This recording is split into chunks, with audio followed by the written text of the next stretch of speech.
asking yesterday, and it's a question I'm asking yet again today. The 2023 federal budget made provision for petrol subsidy until the end of June. I'm sure that that's the conversation on most people's minds.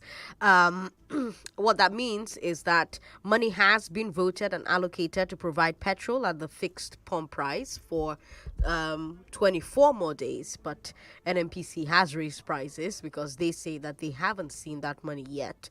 It's one of the issues that we touched on yesterday. It's one of the issues that we'll talk a bit about today as well.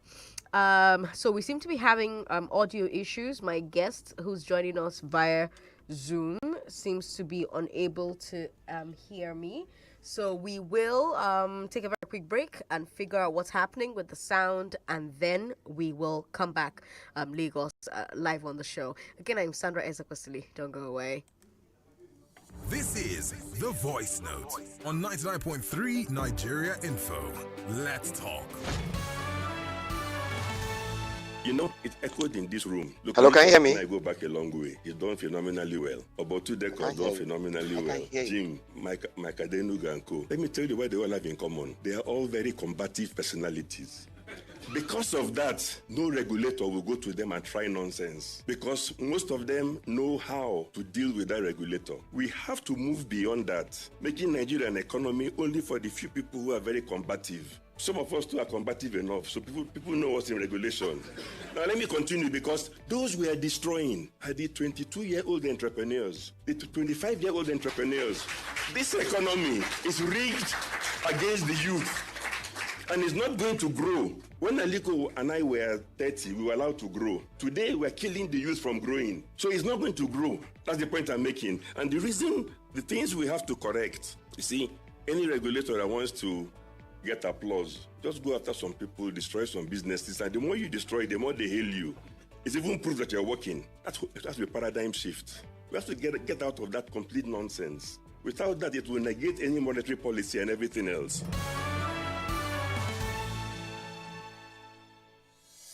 This is The Voice Note on 99.3 Nigeria Info. Let's talk. It was why we sang and danced in the night, why we lit fires that burned through the night, why we chose a flag colored in freedom, for now we would be kings in this our kingdom. But our first head of state was Igbo, and the next, though a soldier, also Igbo. Then Angas ruled, followed by Hausa, and then came the turn of Yoruba. Then Hausa came back for a term cut short, when power was taken by an Hausa gunshot. Then Gwari claimed his turn to rule, but a mandate stolen was his downfall. Then Kanuri came, and it's quite probable that he'll still be ruling if not for that apple. Then Yoruba returned, not once, but twice. Then Hausa returned, but died in peace. Then they left us a while to worry and wonder, and when it was over, Ijo had power, and after him came that titanic shift, and now we can see that Hausa is back, leaving me with this troublesome thought: where in all this is my own president? For where I was born is not where I'm from, and where I'm from is not my home. So when the tribes gather, I often wonder, who will I fight when you're both my brothers? Nobody asked when we were children, before we play, are you a Muslim? We shared a space that nobody claimed, but now you ask me to choose a side. When we were students, nobody asked if North and South could share a desk, if East and West could study together, but now you tell me that I'm a stranger. Stranger, yes, to these ways of thinking that tribe is everything. The Niger and Benue, they meet in my hand. I'm not an indigent, but this is my land. And this is my language, I speak nothing else. My home is here, I know nothing else. My tribe is my nation, I am nothing else, and this is my country, I have nowhere else. And so, though people are quick to assure me, to tell me this country I live in is free, deep in my heart, I know that freedom, my freedom, is yet to come, when no one will question my origin, when no one will call me a non-indigent, when no one will kill me because of my faith, when no one will cheat me because of my state, when my state will be wherever I live and will change whenever I choose to move, the day I find not a Nigerian president, but that a Nigerian is finally president. And so, while the flag of ethnicity still flutters over this land of two shining rivers, and the tribes take their turn to misgovern my country, I look to the future, for I'm not yet free. And we're back. Apologies about that quick break. We had to sort out technical issues we were having. But yes, I am Sandra Ezekwesili. This is Hard Facts. And let's talk about what the post-subsidy era will mean for you at the pump. It's a conversation we started yesterday. We had an oil and gas industry expert on the show with us, a lawyer in the oil and gas sector with us on the show yesterday, Ade Oye Adefulu. And today we have somebody who is a corporate governance, risk management, and compliance implementation expert. He spent many years in the oil and gas sector, including a very successful stint at Sahara Group. Uwade Ahimie, good to have you on the show. Welcome to Hard Facts.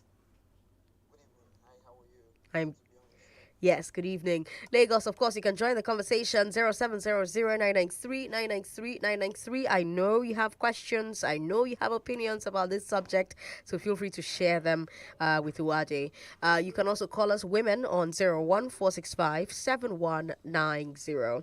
Uwade, in a situation where we have already budgeted money for subsidy up until June, what could possibly be the reason for federal government not paying the NNPC like the NNPC MD Mele Kyari is alleging?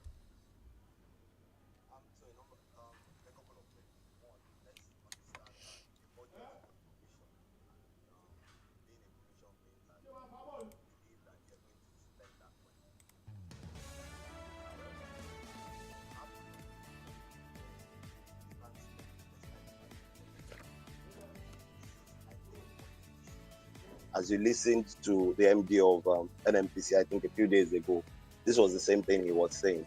The government hasn't written a check to them, and if they've not written a check, then your provision at the end of the day is not being monetized because it takes money for you to do the transaction.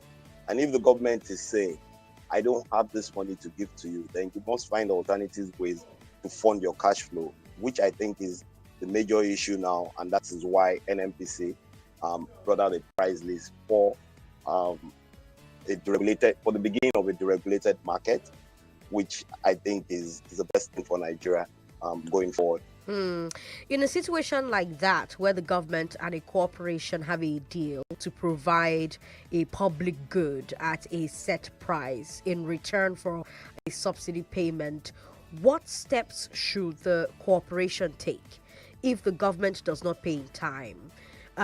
Shouldn't ending the subsidy be their first step, or are there measures in place for arbitration and mediation?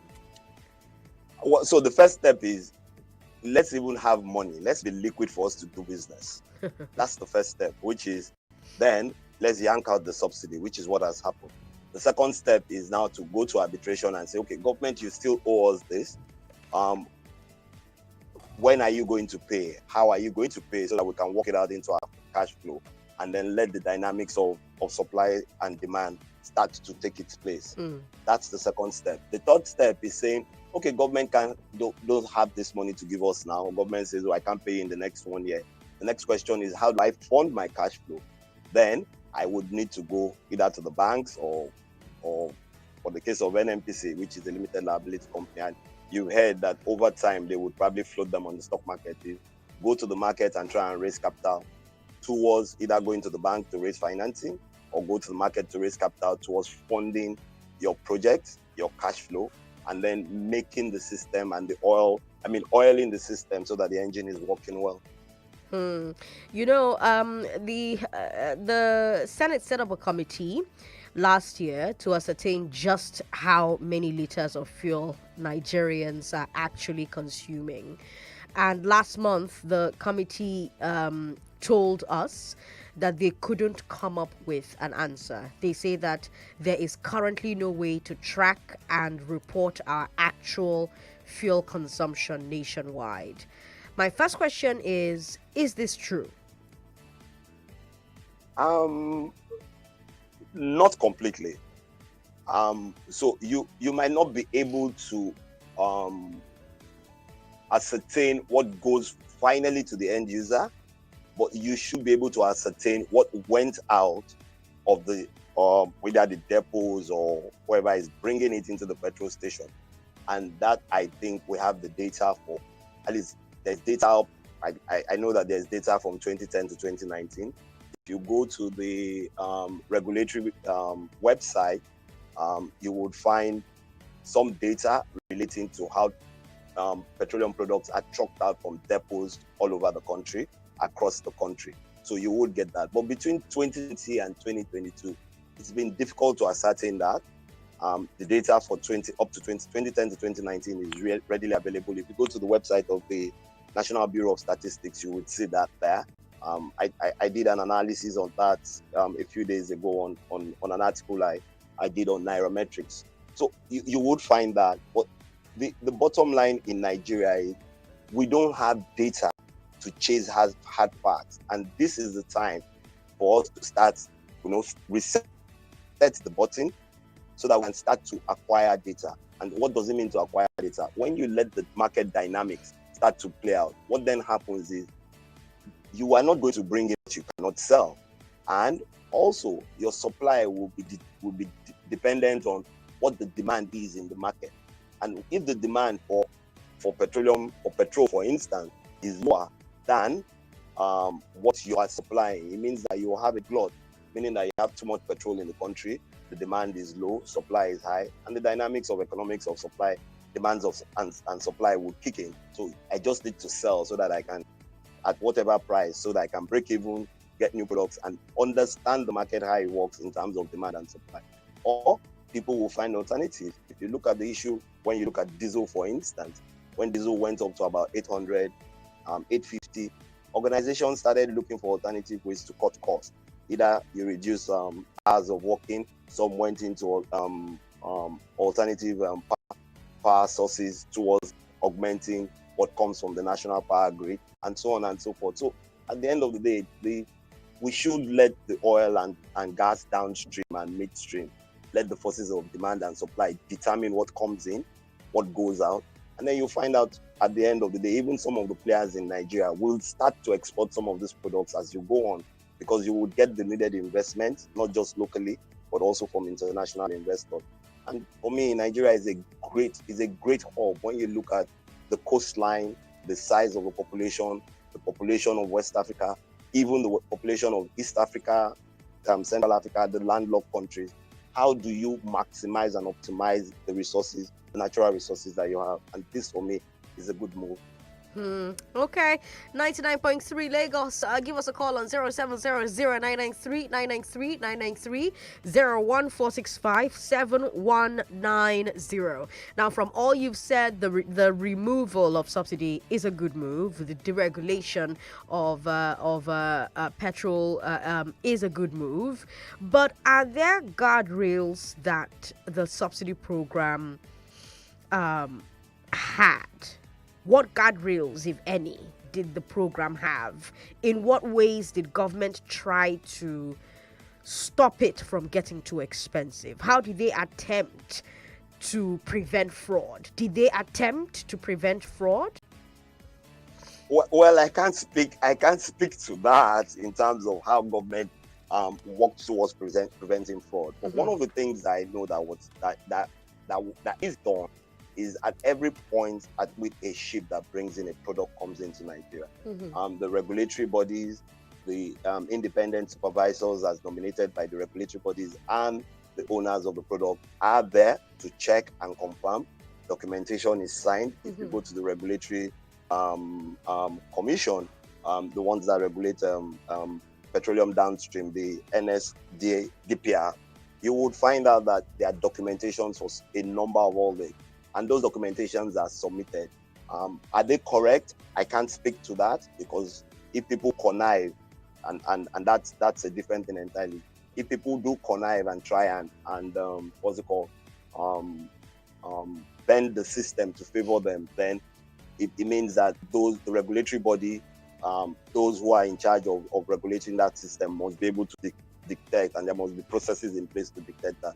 But I do know that there are processes for you to bring in products, for you to check the quantity, for you to transship them, even in transshipment from whether it's the big vessels to smaller vessels to carry them into the depots. And even when you move them by trucking, there is a process. You take out 33,000 liters. There's a weigh bill. It's checked. Your meters run the 33,000 into the truck. It's delivered at the petrol station. You check and confirm. So those processes are there. Are they being flouted by those within the process flow? I can't speak to. Okay, let's come to Lagos now. 99.3. Hello. Hello, good afternoon. Good afternoon. What's your name, sir? My name is Emmanuel. I'm calling from Ogba. Emmanuel from Ogba. Welcome. Talk to me. Yes, thank you very much for the program. Yes, I just want to ask your guest in the studio. Talking about subsidy removal, I thought there should be some measures in place. Now, my first question is this. I thought there should be a body like other countries who are in charge of this pricing, so that it doesn't go like in Abuja, it is 800 naira, in Lagos it is 500 naira or whatever. That's number one question. And number two question is that if it took Dangote and some other maybe of his partners to build a refinery within 3 years or thereabouts, why can't, I thought by now we should have new refineries in place, at least one that cover, a larger chunk of whatever we use. You understand that by the time they remove this subsidy, it can be easier for Nigerians to bear. The pain is too much, I tell you. Thank you very much. Thank you very much. That final question is a question I've gotten so many times. It's an argument, it's a debate that I've had on this show so many times. I keep saying refineries will not solve this problem, and Lagos pushes back. Refineries will solve this problem. What do you think? Okay, so the first one is looking at the price dynamics of petrol.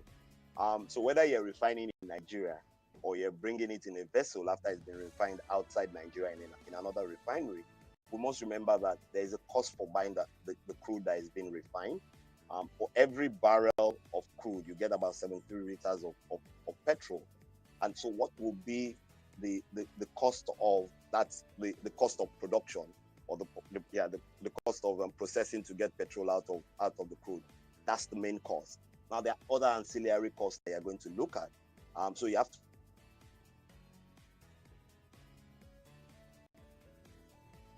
charges.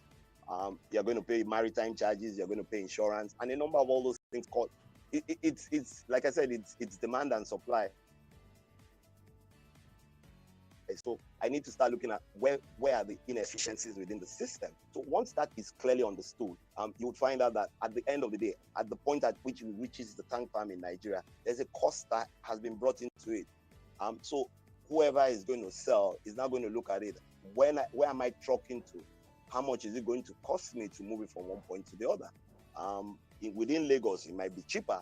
And even in some places within Lagos, let me give an example. If you have a tank farm in Apapa and you're moving product from a depot in Apapa to a petrol station in Apapa, it's not going to be the same cost of moving that petrol to Oshodi. So you could find out as we go on, and this is what I envisage, is that you could get to a petrol station in Oshodi and the pump price is 450 naira, and in Apapa is 445 naira, because all these costs are all ancillary towards ensuring that it goes towards the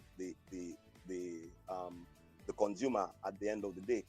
And so once you understand all those things, and let's remember now, there's an exchange rate issue.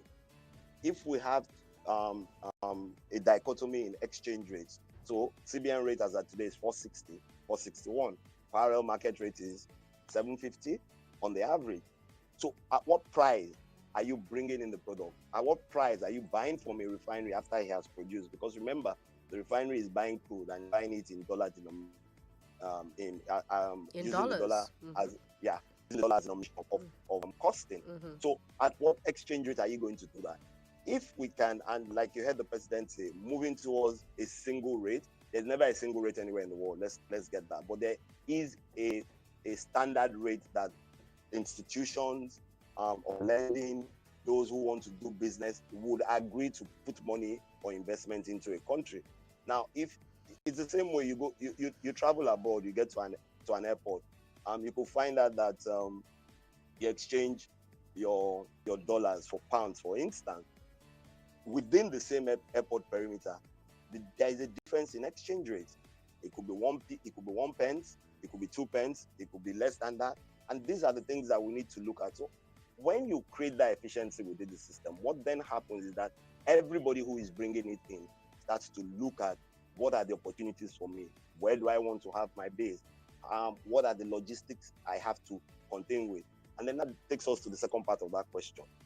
What is the infrastructure that has been provided either by the person who is bringing some or pipelines and the government in moving this thing? So freeing up that money, letting people sell at a price at which you say, okay, this is your profit and we can get the taxes out of it, and then we can put it into this infrastructure development. Then you now start to have a market that is determined by demand and supply. On the second part of refining, yes, we could build a refinery in 3 years. Dangote refinery took him 10 years to build. Started in 2013, he's only just commissioned it or finished it technically without production starting. Production is expected to start in July. First and foremost, what's the quantity of crude that you require for Nigeria's consumption? When you look at the analysis, as at the end of 2022, NNPC says about 93 million liters a day. The regulatory body says about 68 million. If you take an average, let's say 77 million consumption in a day, you need approximately about 1.05 barrels a day to produce the petrol that you require for Nigeria.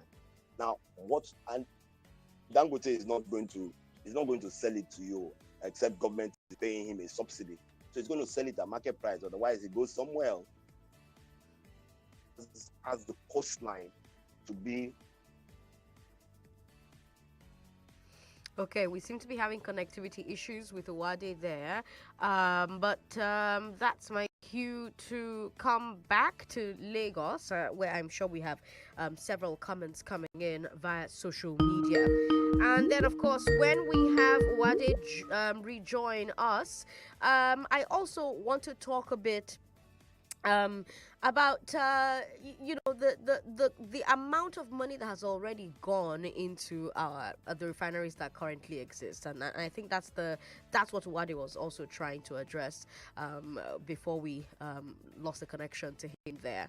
We'll take a break. When we come back from this break, Lagos, let's talk a bit more about refineries, about subsidy removal, about what that means for you, what that means for all of us going forward, and what do you think about what you're hearing from our guest on today's show? Because I also want to hear what you think about some of the insights that he's been sharing about this subject matter. I'm Sandra Ezekwesili. I have had on the show with me a corporate governance, risk management, and compliance implementation expert who has spent many years in the oil and gas sector, including at Sahara Group, Uwade Ahimie. We'll take a break. When we come back, Lagos, let's keep talking.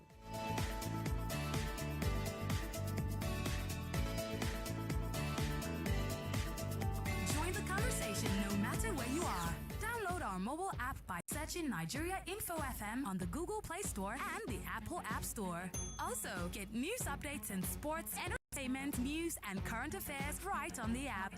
99.3 Nigeria Info. Let's talk. 99.3 Nigeria Info. Entertaining and informing Nigeria 24/7. Nigeria Center for Disease Control on Thursday reported 790 new cases. We're going to talk about the new independent political movement that launched yesterday and says it wants to reform the constitution. Tune in every weekday and weekends for the best radio programming. But then again, he found something condemnable. I'm talking about how they've been observing the social distancing and 99.3 Nigeria Info.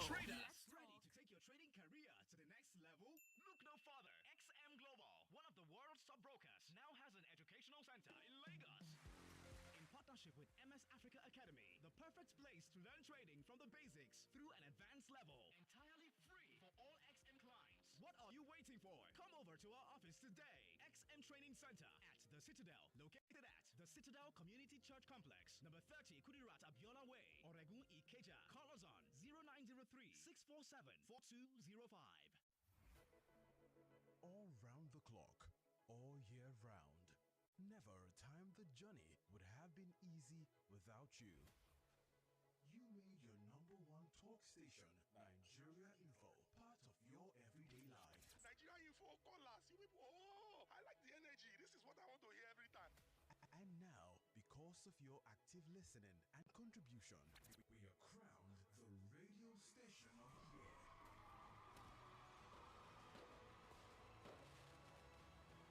We are incredibly humbled and honored to be standing on the solid ground of your trust on our programming. This recognition means so much to us, and we are deeply grateful for it. Thank you for making this possible. Thank you for choosing Nigeria Info. Thank you for answering our call. Nigeria Info. Let's talk. Lagos people, something new is happening in town. It's the Dr. Smart Turkish Paint Exhibition 2023. Dr. Smart Turkish Paint is your one-of-a-kind paint with a variety of colors and textures, including Paris, popularly known as Stucco, Pearl, Luster, and Metallic. We also have our regular paints ranging from Silicone Lumat, Natural, our first-class satin paint, Premium, Plastica, and Smart Flex for all interior and exterior paintings.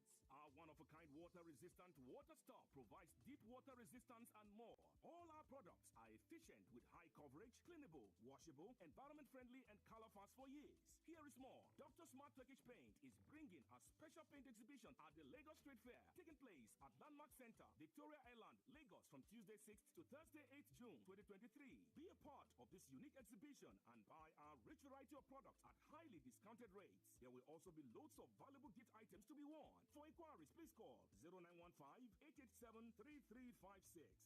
Dr. Smart Turkish Paint. Quality you can trust. The biggest football fan festival in Nigeria is back. Goalfest 2023. Performing live, international superstar Zlatan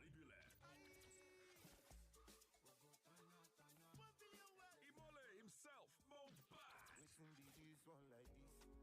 Been through many things. Many. And the energy god himself, D.O. to the T-U-N. Ladies and gentlemen, they call me the energy god #1. And many more. Goalfest 2023 will also feature exciting games, food, comedy, and you can watch the UEFA Champions League finals on huge screen. Goalfest 2023 will take place on the 10th of June at the Balmoral Convention Center, Federal Palace Hotel, Ahmadu Bello Way, Victoria Island, Lagos. Time 2 p.m. Get your free tickets now. www.goalfestnigeria.com. Limited tickets available, so hurry. Goalfest 2023 is powered by Femi and the Gang and the Football Republic. Proudly refreshed by Pepsi. Sponsored by BetWinner. Supported by Indomie, media partner, Super Sports. Behind every child's first step is a great mom. First words. First birthday. First day at school. Great moms are there all the way to care and to nurture. And with the Pears Baby range, you choose to put your baby first. Available in lotion, oil, cream, and jelly. And made of natural, mild ingredients. Pears is pure and gentle for all your baby skincare needs. Put your baby first today with the Pears Baby range of products. It's a date for all football lovers. Enjoy the Champions League epic final on Saturday, 10th of June, only on Supersport. The UEFA Champions League final is available on DSTV Compact Package. It's your moment. Mama T International. Paloski! Madam Nanja, I greet you. Well done. Mama T, please let me have water to take my drugs. Poloski, I like the way you are dedicated in taking your medicine every day. But it will be sweeter if you go and take the corona vaccine like we discussed. But I told you I don't want any form of complication. You know I have hypertension. Uncle Polo, my daddy's brother, Uncle Jaye, also takes medicine every day. But he has taken his COVID-19 vaccine. Polo, she speaks the truth. In your condition, you need this vaccine more because if you contract corona, it will really be complicated for you. Big Joe takes people to the health center on Fridays. As the chief protector, I am inviting you to join us. Chief protector, Sabirada. I have heard. I go follow who no road. COVID-19 is more dangerous for the elderly and people with underlying conditions. Protect these people in your family. Encourage them to get vaccinated and to test if they develop symptoms. Follow who no road. Education is the most profitable investment anyone can have. But education is not always cheap. This is why Advance Lafayette Microfinance Bank has introduced Advance Boost to secure the future with access to quality education. For private school owners, there is Advance School Boost to run their schools effectively without any financial hiccups. Advance Edu Loan to help parents pay school fees with ease. And Advance Kiddies, a high-yield savings account that helps you secure your child's future. Visit www.advancenigeria.com/education or call 0700 023 8267 for more information. Advance Lafayette Microfinance Bank, growing together. Uncle Dentist, what are cavities? And how does Colgate protect my teeth from cavities? Does it use Kung Fu? No, dear. Most tooth pains are caused by tooth holes called cavities. When you brush daily with Colgate Maximum Cavity Protection, its expert formula locks natural calcium in our teeth and helps protect them from cavities. It's time to upgrade to the world's most chosen toothpaste, Colgate, because Colgate locks calcium in. Keeps cavities out! Colgate is recommended by the Nigerian Dental Association. NS Oga, wetin happen? I don send am go market. Abi e dey owe you money. Oga pharmacy, no be your boy I dey call jare. I dey ask for NS liver salt, medicine wey dey comot any yamayama discomfort for person belle, whether na heartburn, constipation or even indigestion o. NS liver salt get lemon, orange and other correct flavors. With NS liver salt, belle go dey balance. Oya Oga pharmacy, sama me one make I go enjoy. NS liver salt, the medicine wey dey make your belle kulele. Rush enter any pharmacy go buy your own now. Now, product of Nescam Pharmaceutical Limited. Come and give me some flavor. Yeah, I want my flavor. Golden penny noodles. Yeah, that's where I get my flavor. Golden penny noodles now available in chicken flavor, jollof chicken flavor, goat meat pepper soup flavor, and jollof hot flavor nationwide. Golden penny noodles. I want what I want. Golden penny noodles. Me, I just want my flavor. Okay. Welcome back to your number one talk, news, and sports station. This is Nigeria Info.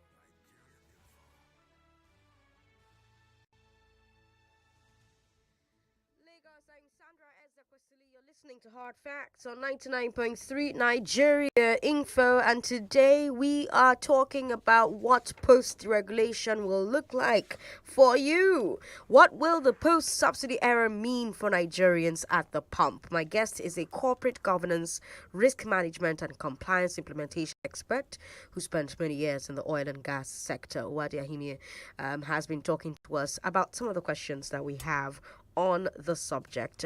If you missed the first half of this segment, you can definitely catch it again on our website or on any platform where you stream podcasts. Simply search for Hard Facts with Sandra Ezekwesili. That's my name. That's who I am. Now, we've got lots of questions from social media, and I want to try and take as many of them as possible. Yemi from Ayobo. Oh, Yemi, thank you for your concern. Yes, I do have a cold. We've got this message from Femi in Ikorodu. Femi says that there's a huge trust deficit issue between the leaders and the led in Nigeria. That's why citizens don't trust those in public office. How does NNPC explain the term deregulation when they are still fixing fuel price? I think deregulation should throw the market open for those who are capable of importing fuel to do so and create competitive prices and market. And if NNPC Limited claims to be limited, why are their shares not quoted on NSE for investors to buy and stop being under the control or influence of a sitting government in order to show transparency? This country is being run like a secret cult where everything is shrouded in secrecy. No country makes progress in this manner. Femi from Ikorodu with that message. Did you say wow while I was reading that message, Wade? Yes, I did. Yes, I did. Why? Yes, there is a huge trust deficit, but we should also start to understand what the role of NNPC will be post the regulation. They can't have more than 30% of the market, meaning that 70% of the market would definitely need to be filled, by other marketers, the major marketers, the independent marketers. So what you would see is, for me, is you would start seeing business people do business and look at what are the inefficiencies within the system and trying to plug those inefficiencies to make products come available and and accessible at all times. And there's nobody who is going to put money into supplying what the market is not demanding. So I can't be like the market cannot be demanding 10 things and I'm supplying 100. It doesn't work. And that's one. Two, and I agree that NNPC is still the sole supplier of petrol into Nigeria. This has to end, and it has to end quickly. So in putting out that framework, I expect that by the end of June, those things will be thrown open. Also looking at the fact that there needs to be a consensus on how the exchange rate is going to trade against dollar, because for now, until Dangote, when Dangote starts to refine petrol, there's no guarantee that they are going to sell to the NNPC if they can pay, because NNPC, despite the fact they are shareholders, they're also a company that needs to run a business. And then secondly, when you say why are they not listed on the exchange, first and foremost, it's a private limited liability company which is owned by the federal government. And as you go on, like you saw what you saw in Power, investments could be sold so that they could raise money towards actually running the company as a company. And when that is being done, what you find is that they need to pay dividends. They need to see that investors' money into the projects that you say that they want to do are being carried out. So I do believe, and yes, there's a trust deficit, but I do believe that if you let NNPC run as a private company the way it should run, and pay its taxes the way every other company pays its taxes and provide services, we would get where we're going. And that's the reality for me. It's a reality. But is NNPC a private company if it is still owned by the federal government and still has special concessions that other private companies don't have? When you look at the PIA, there is no specific special concession. What he has said is that NNPC should be able to guarantee that at every point in time, meaning that they have to go and look for money to trade. And let's also remember that NNPC has different arms. They will trade on the downstream, they will trade in the midstream because they have access to depots. They will trade in the upstream because they are the representative of the joint ventures. And that's the reality. There's no way in the world that says government cannot own shares in a company. All the power companies, government owns about 40% of the shares, but they are still trading like businesses. They are run by people who want to make money for the business, who want to provide service, and that's how we must look at NNPC going forward. Could this deregulation, this removal, could it have been done gradually by increasing the pump price every few weeks and stretch the money that was budgeted, but we haven't decided whether we'll spend it or not, one way or the other? Could we have done that and stretched it out for like a year? Would that gradual increase have gotten better economic and social results than a single sharp drop off a cliff in the middle of a year? Probably, but like they say, when is the best time? The best time is always now. We'll continue to push it. You'll continue to complain. Other marketers will not be able to get into that market because they are still the government is still going to be responsible for fixing prices, and so on and so forth. If that continues, how long do we want to continue? We see that by the end of the last administration, our debt servicing was 112% of our revenues. So how do you want to do that? We already have local debts of close to 40-something trillion, foreign debts of another 20-something trillion, and can't even service the debts. We need to borrow to service the debts, because if I'm earning 100 naira and I'm paying a loan that is 112 naira, it means, Sandra, I need to come and borrow money, 12 naira from you to make ends meet. And so for how long do I want to live like that, rather than just saying, you know what, I know I can get money from somewhere, yank off that thing, sell it, pay off the loan, and let's restart. I understand the trust deficit, but we must give the incoming administration, and this is my opinion, the opportunity. Because when you look at all the candidates who campaign for the election, presidential, for the parties for the election, everybody, it was in agreement. Post-subsidy had to go, and it had to go like yesterday. Let's talk about refineries now. The average Nigerian believes that refineries are the answer, that refineries solve our problems. Do you think so? They should solve our problems. However, you must run a refinery like a business. You must run the refinery as a business. If you don't run, Dangote is not going to pay lip service to, I refine the crude and I want to buy diesel. And the cost of giving it out, are you with me? The cost of production, he would sell at a lower price. It can work. He has loans to pay. And this is what we've suffered over time. For me, like I always say, and a number of people will tell me, I was at a session sometime over the weekend, and someone from public sector was saying it. Government has no business in doing business. Government can invest in those who want to run businesses and get it, and share out of the profits, which comes as additional revenue to them. What's it called? Create the enabling environment for people not to become monopolies. At the end of the day, for me, this is the beginning of good things in the refining area. Government should sell off the refineries that we have to those who can run businesses. First and foremost, you will get some inflow of money. Secondly, those who will buy them already have a space of where they can modernize the refinery. I know of a country that started off. Apologies about that. Go ahead. Apologies about that. Continue. Okay, can you hear me now? Yes. Okay, so I know of a country, a West African country, had 30,000 barrels a day, upped it to 60,000, and is now 100,000. The refinery is run as a business. Is the most lucrative arm for the government in the petroleum sector. And government pays. Believe me, they pay the price at which it is being refined and being sold into the market. It's demand and supply. So once we do that, I know that there's another refinery being built somewhere in the south. We should create that enabling environment. We should build.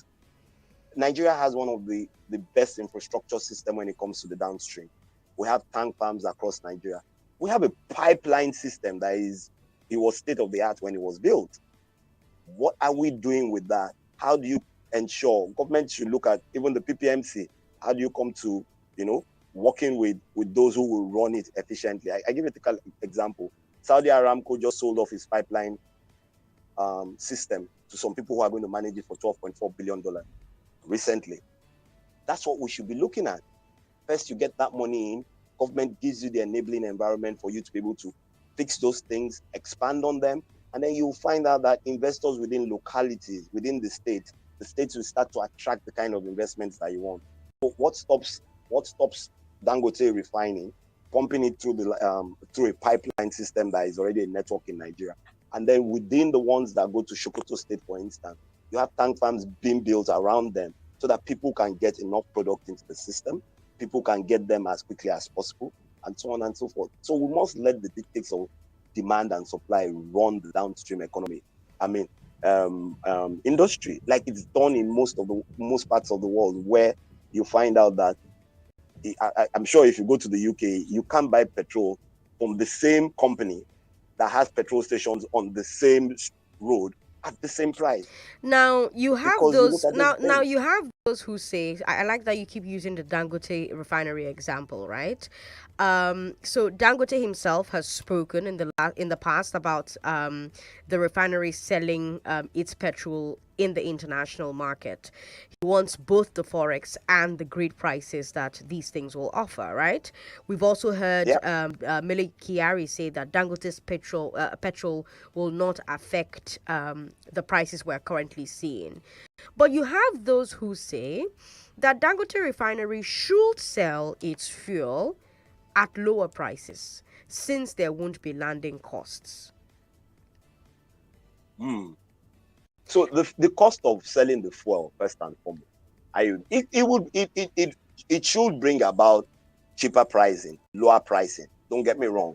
It could be higher, but it's all dependent on how much is Dangote buying crude that he's refining and what will be the end cost of production.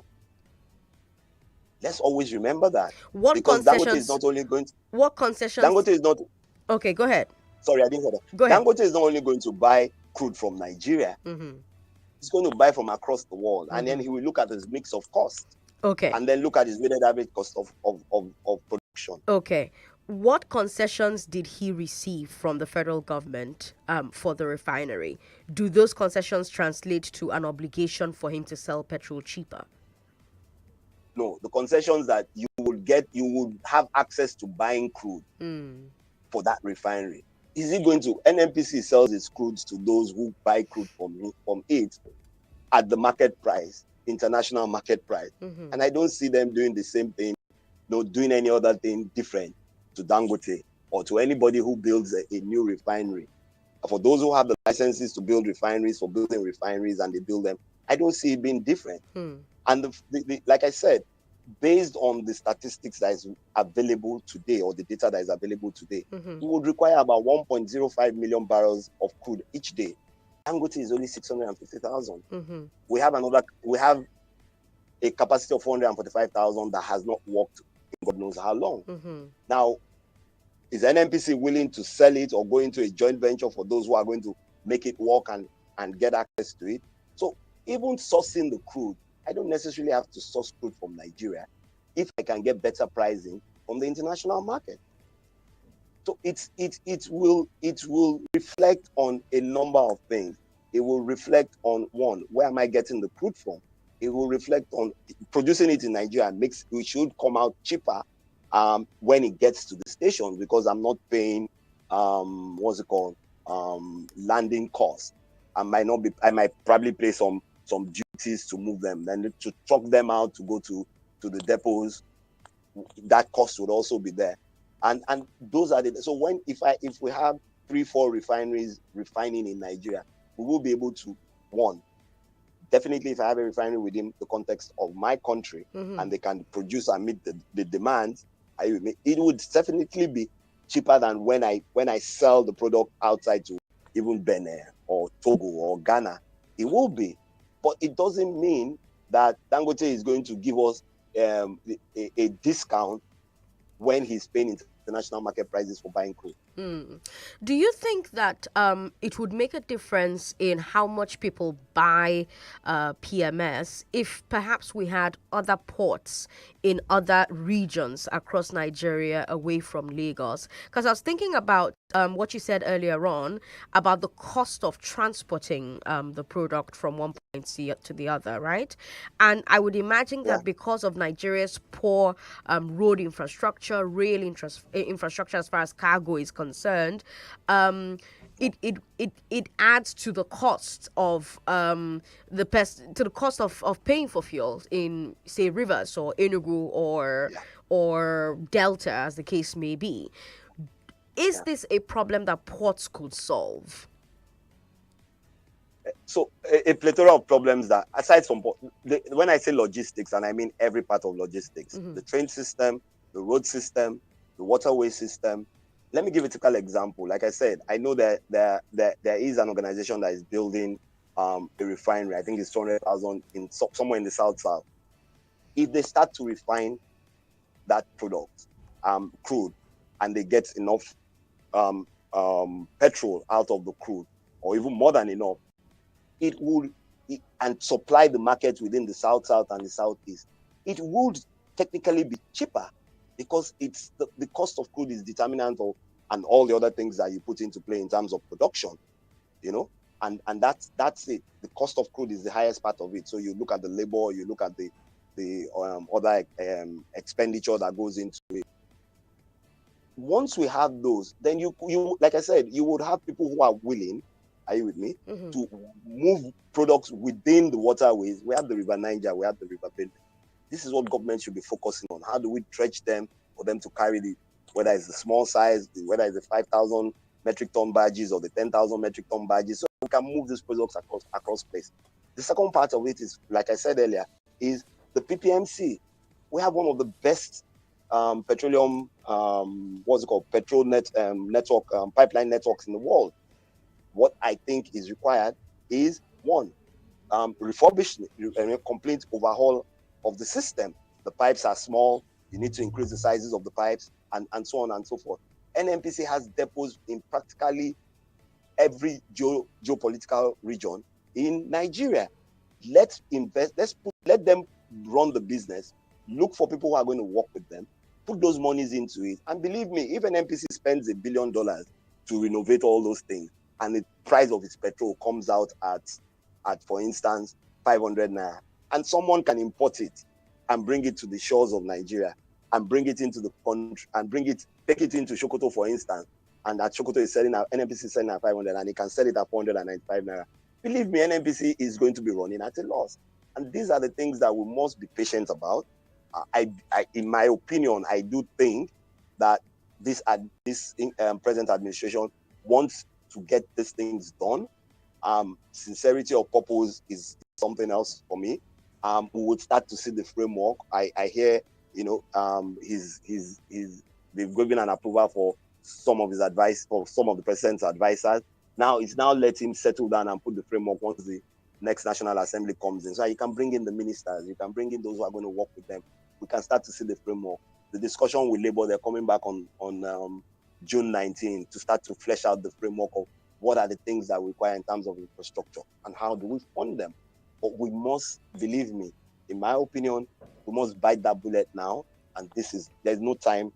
Like I say, the right time is today. All right. I wish we had more time because, you're saying all of these things and I'm thinking, should all of this have been done before the complete removal?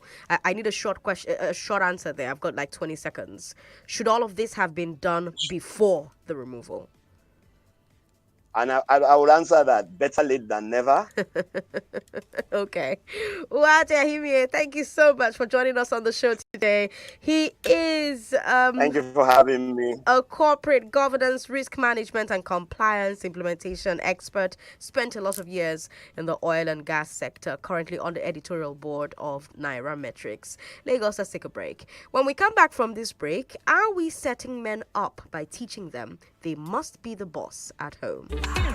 Some like it hot, some like it cold, some like it in a mug, some like it on the road. That's right! Whatever your hustle, stay refreshed and ready with the creamy, great-tasting new Nescafe Ready to Drink. It comes in a convenient pack with a straw, so you can enjoy it anywhere, anytime. No doggy. And I want to assume that you would run because I want to give the listeners context for the conversation. In 2019, you were running mate to Atiku Abubakar. What did you learn then that you will not repeat this time? Yes, when is the president coming out to address us? There's a few things. One, I have a burden and a passion for young people. The fact that you have elected a man does not mean then you begin to order him around. The president will do whatever is good for the country at any given time. Mr. Adeshino, isn't the president responsible to the people? What should the next president do to root out stakeholders who are complicit? You fire those that need to be fired are fired. It's looking like a brand new Chelsea, attacking with so much fluidity. And what can you say about that, Martin? I know you follow Chelsea quite closely. I live close to the Chelsea training ground. That's what you mean by that. I'm not.